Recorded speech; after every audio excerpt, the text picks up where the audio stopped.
time for Thought Shifting Thursday. Here with my beloved. We get to have fun together. We've just been laughing like crazy. So we're talking today about positive mindset. Is it working for you? And if it's not, then we're going to talk about some of the subtleties of positive mindset. But maybe we'll just start out with regular old mindset, and then we'll get into let's call it radical mindset. Oh, I should have used that as a title. So, what about you? How is positive mindset, positive thinking? We used to call it positive thinking, but now the common terminology is mindset, so we'll go with that. But how has it worked in your life? From the way up, really, from my mom, my grandparents, my grandmothers, especially my mother, though. It's always been never think of the negative, because it's not going to help you in anything. Mm-hmm. And always look for something positive. We were 6 children sleeping in one bedroom when we were young. We had nothing. And she always had and this... 5 sisters on one bed, right?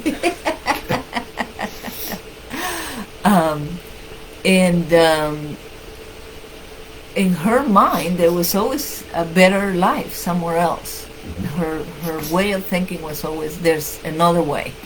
And so she instilled that in me. And I've never thought of myself as being poor or not having enough of. I've always had enough of everything. So I always think when there is something looming out there, like right now, still, with the stock market and the economy, that worries me.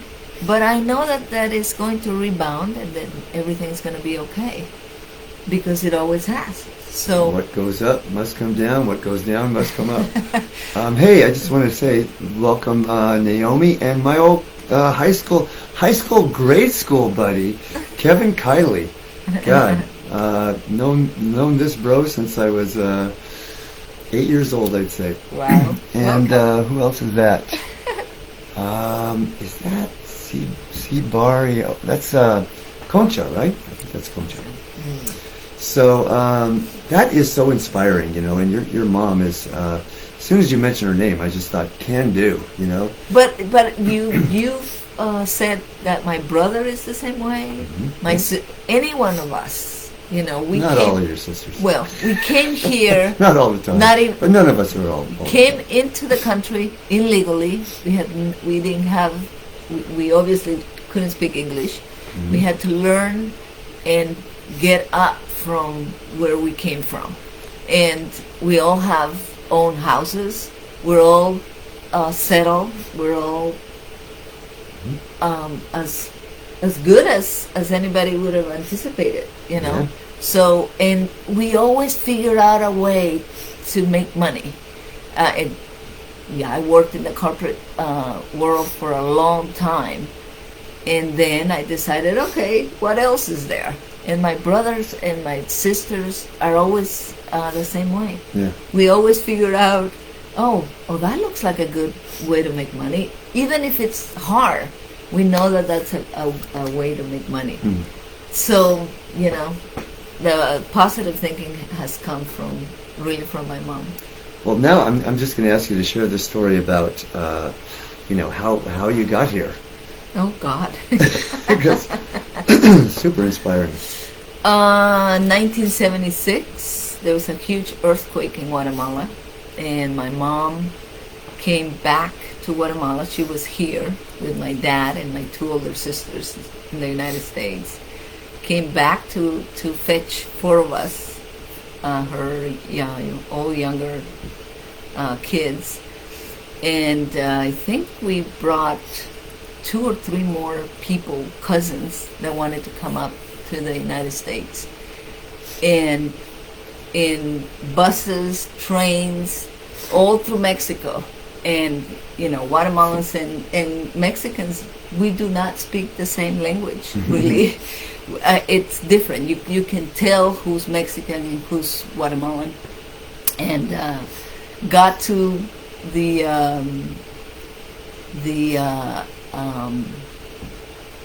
near the crossing, and we stayed at the Coyote house for a while, learning how to speak like Mexicans. And in case we were caught, we weren't sent all the way down to Guatemala. And it was an easy process. We were able to come up. But I want to hear the part about, or I'll just share the part about that I remember you telling about coming over the mountains and like federales, like looking for you, hiding in the bushes, seeing their boots walk by, all that, and you didn't get caught. You made it. Yes, we made it. Yes. Great story. It was a struggle. Everything was a struggle for us. Yeah. But well, and your mom, what you told me about your mom, coming back to her positivity, is she told all the kids, this is going to be an adventure. It's an adventure. Right? Laugh. Pretend that you're having fun. Pretend that you're having fun. And we did. You know why that's funny to me, too? Because I never made that connection. You know, when we travel sometimes, when we were in Peru and we were, you know, going through all kinds of things, every now and then I'd say, it's an adventure. and most of it was sarcasm because it was some challenge we were going through. Like when my wallet got stolen.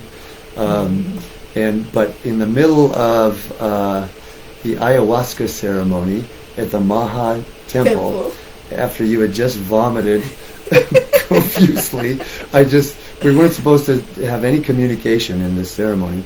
I just leaned over and said, it's an adventure. All right, so I want to share a little bit about some of the subtleties of positive mindset. One of the things, you know, that goes hand in hand with it for me, because, you know, I think anyone watching this video and pretty much all over social media, we hear about positive mindset all the time. But what we don't hear much about, even though this is an ancient practice from Buddhism, is non-attachment. And what I found is if I'm, you know, having a positive mindset for something I want to accomplish, I want to increase finances or health or whatever it might be, and I have an attachment to the result, and I'm looking for results, like, I call this sometimes a one eye open meditation, right?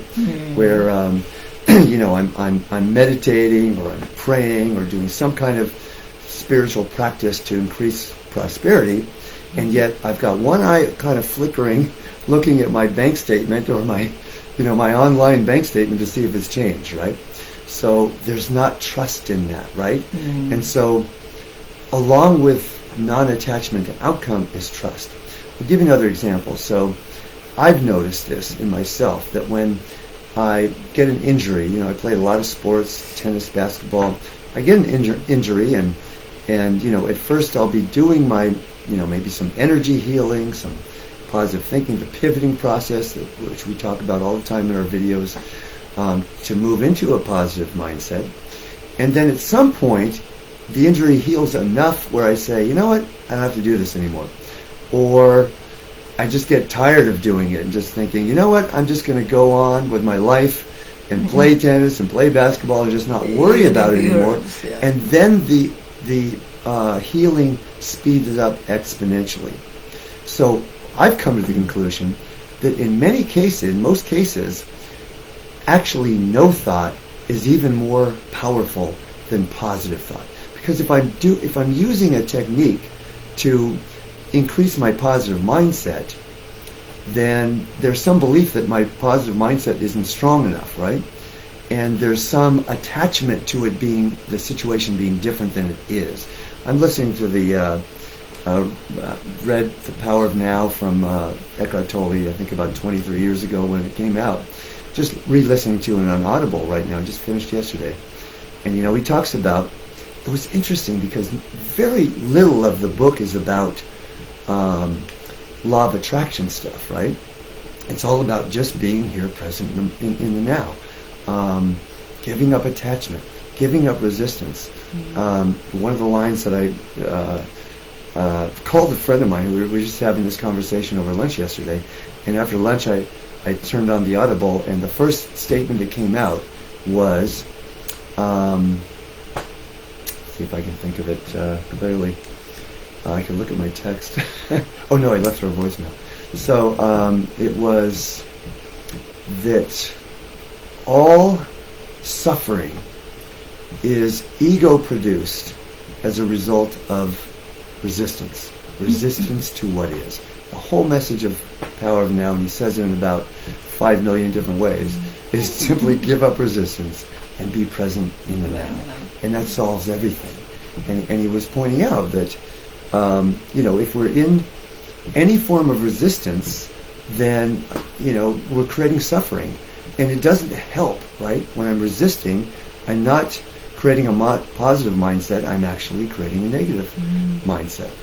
And so I'm keeping in place what I don't want, or I'm attracting what I do want. It's the only place in the book, that one point where he talks about where it could be likened to law of attraction philosophy.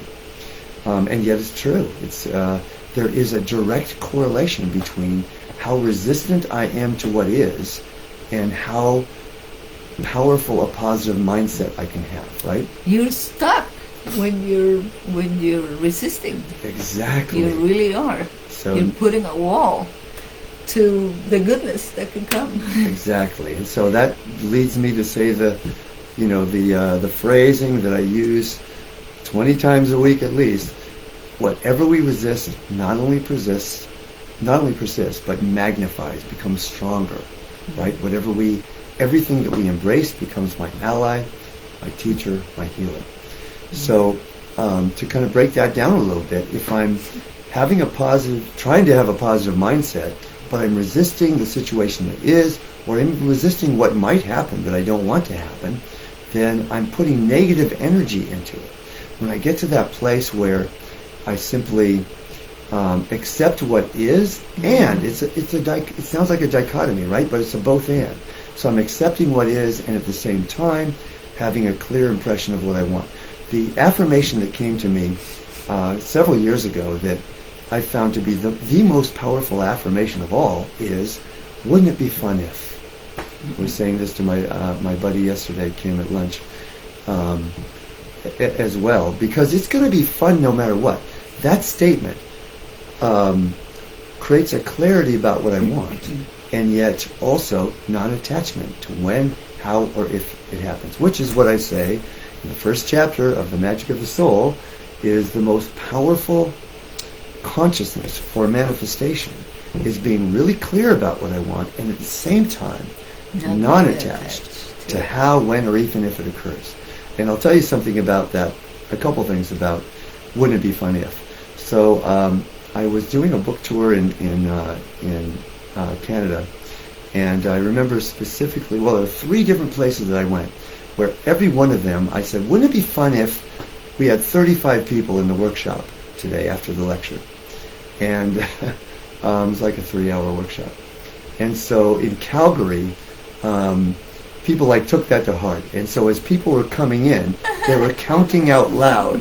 And when it got to the 35th person, everybody clapped and nobody else showed up. It was exactly 35 people.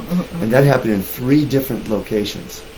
I stopped saying, wouldn't it be fun if there was 35 people, because I didn't want to limit it anymore to 35.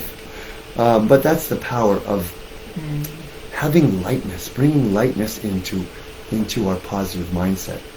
A client of mine said once, he said, I got to tell you this, because he's been practicing this as well.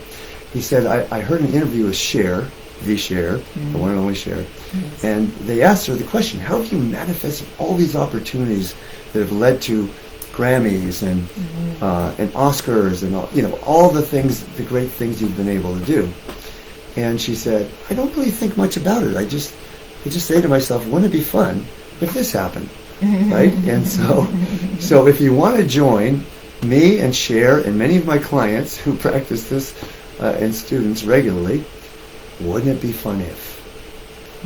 What else do we want to say about positive mindset? we just live charmed lives as a result of this practice, right? I mean, A life is easier when you live in a positive mindset and you're not stuck in a mud, really. And even if, and again, with adding non-attachment to it, when things come up that challenge us, you fix them. You fix them. Figure out how to fix them. Just like climbing that damn mountain to come to the United States. There you Same go. way. You just look for solutions. You look for solutions. And that's the thing, when we're naturally in a positive mindset. I'll tell you a story about this comes back to the pivoting. We're not going to describe the pivoting. Look at some of our previous videos. You'll see this. It's a very powerful practice. But it just involves pivoting one's consciousness from what is uncomfortable to what one wants. And so one of my clients, Gary, I'm sure would love for me to share this with him, with you all. He was having some challenges years ago before he started coaching financially. And then he started practicing these practices at a deeper level. I mean, he'd been in positive mindset for many years, but he hadn't practiced the non-attachment and the pivoting practice. And so he had lost a job, and he said to me, it was the first time in my life I ever lost a job, and immediately just went to, everything's going to be okay. I don't know how the next job's going to come, but I know it will. Within a week, he had another better paying job. And so, the good news, was saying this to a client this morning. Sorry, same as my friend Gail from our women's circle. She was looking for a job, found something. The person that she was going to take care of died. As a caretaker? As a caretaker. And she just texted me a couple days ago. It wasn't funny for the family, but... but she's taking care of really old people that are sick or whatever. And she just said she found a great job, a great location, great family. So she's something, and I kept encouraging her, something good is going to happen. Just keep thinking it positively. Right. And there it is. There you go. So what I was going to say is I was talking with a client this morning and saying, I say this often, is the bad news about being a human is that we're creatures of habit. And so if we have bad habits, then it's hard to break them.